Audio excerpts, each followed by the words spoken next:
Hi, I'm Bob McDemus. I'm the thermal spray guy, and welcome to our introduction to thermal spray. This is a short video that's just an overview of thermal spray in general. We have more information on www.thermalspraydepot.com. Come visit us. A question I'm often asked is, what is thermal spray? When you first see the equipment, it looks like it's pretty complex and the technology can be intimidating. But quite simply, all it is taking a material, which is a powder or metal, you're melting it, you're going to atomize it, and you spray it. Kind of looks like spraying paint. Difference is we're spraying molten materials instead of paint. Another common question I'm asked is, why does this stuff stick?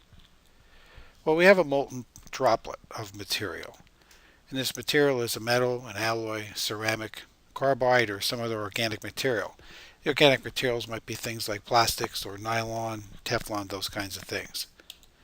We take and we atomize this material, these droplets, and propel them using some form of a compressed gas. The droplet hits and splats. Now I know splat, that's a very highly technical term. But anyway, this material splats on the surface of being coated. If it's a round material, it has a tendency to want to kind of go around the radius.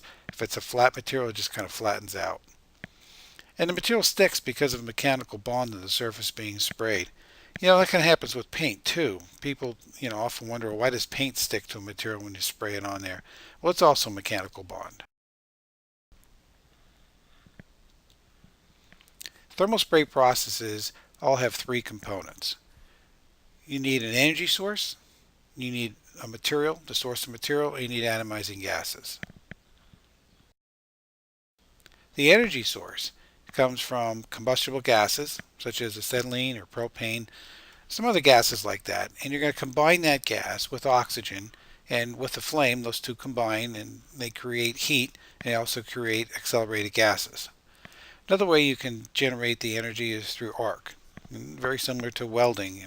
Welding uses an arc between a material and either a welding electrode or the metal that you're itself, if you use the metal wire feedstock as the electrode. It can be created with a plasma gas, or actually just plain old velocity is another source of energy.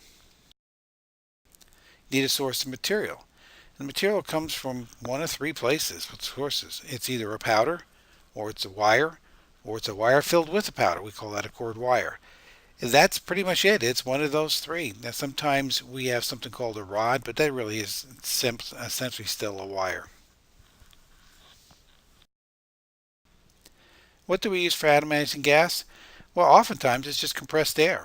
And we use compressed air to do a couple of things inside a thermal spray gun. One of them is to cool the gun, but the other one is to atomize and spray the molten material.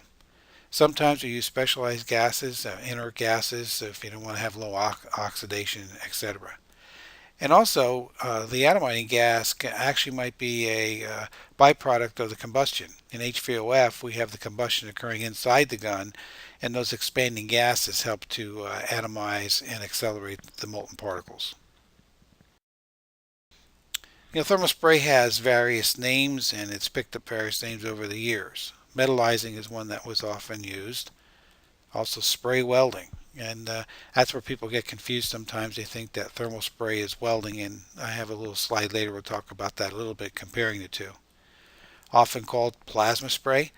The reason for that is back in the 50s, plasma spray process was widely used, and so it kind of got the nickname of plasma spray when really it's just really a generic term is thermal spray. Also called flame spray. The name kind of generated from the source of the combustion and heat. And rockite. It's kind of almost like calling it a Xerox process. How is thermal spray different from welding? Well, first of all, both welding and thermal spray melt the feedstock, so that's where they're very similar. And they both use a powder, a wire, or cord wire. Again, they're very similar. Oftentimes that's why they're so confused. But the big difference is when you weld, you melt the base material. In a thermal spray, you don't melt the base material. It's, again, just a mechanical bond. Well, that's my overview. And I tell you what, we also are going to have another video following called Thermal Spray System Comparisons. And we're going to basically look at this chart in a little more detail and compare the 5 major different types of thermal spray systems. Although this doesn't cover all systems, this covers the vast majority of them.